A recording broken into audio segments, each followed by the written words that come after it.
গ্রামের পাশ দিয়ে বয়ে গেছে এক রূপালী নদী। সকালে তার পানিতে সূর্যের আলো ঝিকমিক করে, যেন কেউ সোনার গুঁড়ো ছড়িয়ে দিয়েছে। নদীর ওপালি বনে নাকি এক সোনার হরিণ দেখা গেছে, এমন কথা বলে সবাই। অর্ণব প্রতিদিন সেই নদীর ধারে আসে, দাঁড়িয়ে ভাবে যদি সত্যিই হরিণটা থাকতো।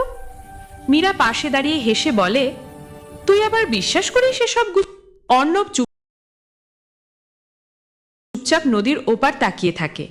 তার মনে হয় কল্পনা নয়, সত্যিই কিছু একটা আছে ওখানে। বিকেলে অর্ণবেরা বসে দাদুর মুখে গল্প শোনে। দাদু বলে, অনেক বছর আগে এই গ্রামে এক হরিণ এসেছিল। তার গায়ে সোনার মতো আলো ঝলমল করত। মানুষ তাকে ধরতে চেয়েছিল, কিন্তু কেউ পারেনি। হরিণটা নাকি হারিয়ে যাওয়ার আগে নদীর ওপারে এক গুহায় আশ্রয় নেয়। মীরা হেসে বলে, তাহলে ওই গুহাটা এখনো আছে? দাদু চোখ ছোট করে বলে, রাতের পর কেউ ওদিকটায় যায় না। সোনার হরিণ শুধু সেই মানুষকেই দেখা দেয় যার মন একেবারে পরিষ্কার। অর্ণবের বুকের ভেতর কাঁপুনি ওঠে। তাহলে আমি দেখতে পারবো? সেদিন রাতে অর্ণব স্বপ্ন দেখে কুয়াশার ভেতর দিয়ে এক উজ্জ্বল হরিণ তাকে ডাকছে, হেসো অর্ণব, আমাকে খুঁজে বের করো। ঘুম ভাঙতেই জানালার বাইরে নদীর দিক থেকে বাতাসে ভেসে আসে হালকা সোনালি আলো। অর্ণব আর থাকতে পারে না। ভোরের আলো ফুটতেই সে নদীর দিকে ছুটে যায়। মীরা তাকে থামিয়ে বলে, তুই পাগল হোসনি তো?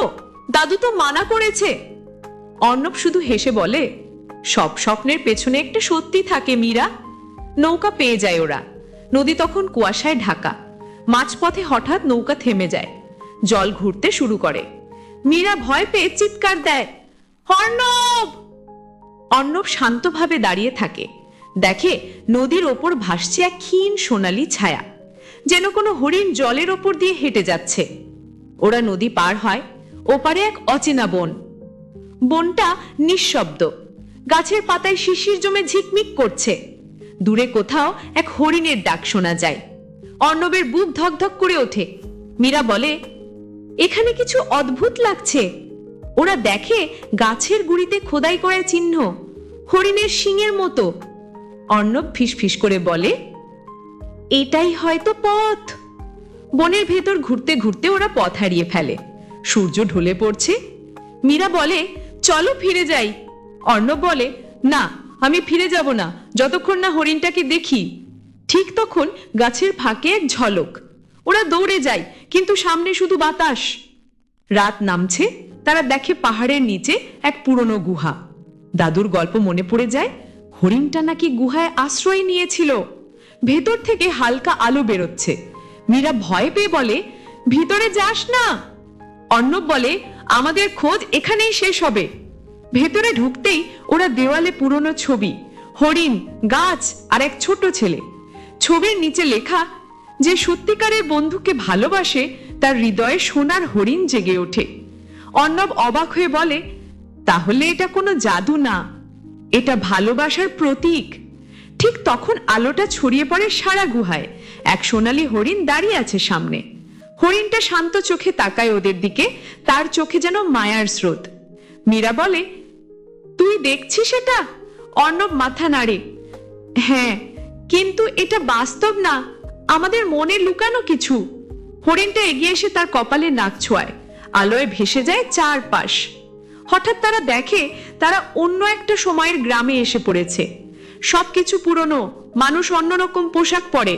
এক বৃদ্ধ বলে, তোমরাই সেই দুজন যারা হরিণকে আবার ফিরিয়ে আনবে? অর্ণব আর মীরা অবাক, সময় যেন ঘুরে গেছে অতীতে। বৃদ্ধ জানায়, একসময় গ্রামবাসীরা লোভে পড়ে হরিণটাকে ধরতে চেয়েছিল। হরিণ তখন অদৃশ্য হয়ে যায় আর গ্রাম থেকে সুখও হারিয়ে যায়। যে মন নিঃস্বার্থ, সেই মনেই হরিণ ফিরে আসে, বলে বৃদ্ধ। অর্ণব ভাবে, আমার হৃদয়ে কি সেই নিঃস্বার্থতা আছে?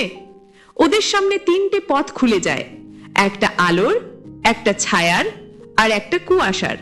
বৃদ্ধ বলে, যে সত্যির পথে যাবে সেই হরিণকে দেখতে পাবে। অর্ণব আলোর পথে যায়, মীরা ছায়ার পথে। দুজনের মাঝখানে শুরু হয় বন্ধুত্ব ও ভয়ের লড়াই। অর্ণব একা এগিয়ে গিয়ে দেখে নিজের প্রতিবিম্ব ক্লান্ত, ভীত কিন্তু সৎ। একটা কণ্ঠ বলে, তুমি কি হরিণটাকে পেতে চাও, না তার মানে বুঝতে? অর্ণব চোখ বন্ধ করে বলে, আমি চাই হরিণ আবার গ্রামে ফিরে আসুক। হঠাৎ আলো জ্বলে ওঠে। আলো নিভতেই ওরা আবার বর্তমান সময়ের গুহায়। হরিণটা ধীরে ধীরে নদীর ওপারে চলে যাচ্ছে। অর্ণব বলে, এবার বুঝেছি, সোনার হরিণ আমাদের মনেই থাকে। মীরা হাসে, চোখে জল। তুই ঠিকই বলেছিলি। পরদিন সকালে পুবালি গ্রামের মানুষ দেখে নদীর ধারে সোনালি আলো ছড়িয়ে আছে। ফসল ভালো হয়েছে, নদী ভরে উঠেছে, যেন আশীর্বাদ নেমেছে। দাদু হেসে বলে, হরিণ ফিরে এসেছে, কারণ তোমাদের মনে ভালোবাসা ফিরে এসেছে। অর্ণব আর মীরা নদীর ধারে দাঁড়িয়ে আকাশের দিকে তাকায়। এক টুকরো রোদ তাদের মুখে পড়ে। সেই আলোই যেন এখনো ঝিকমিক করছে সোনার হরিণের ছায়া।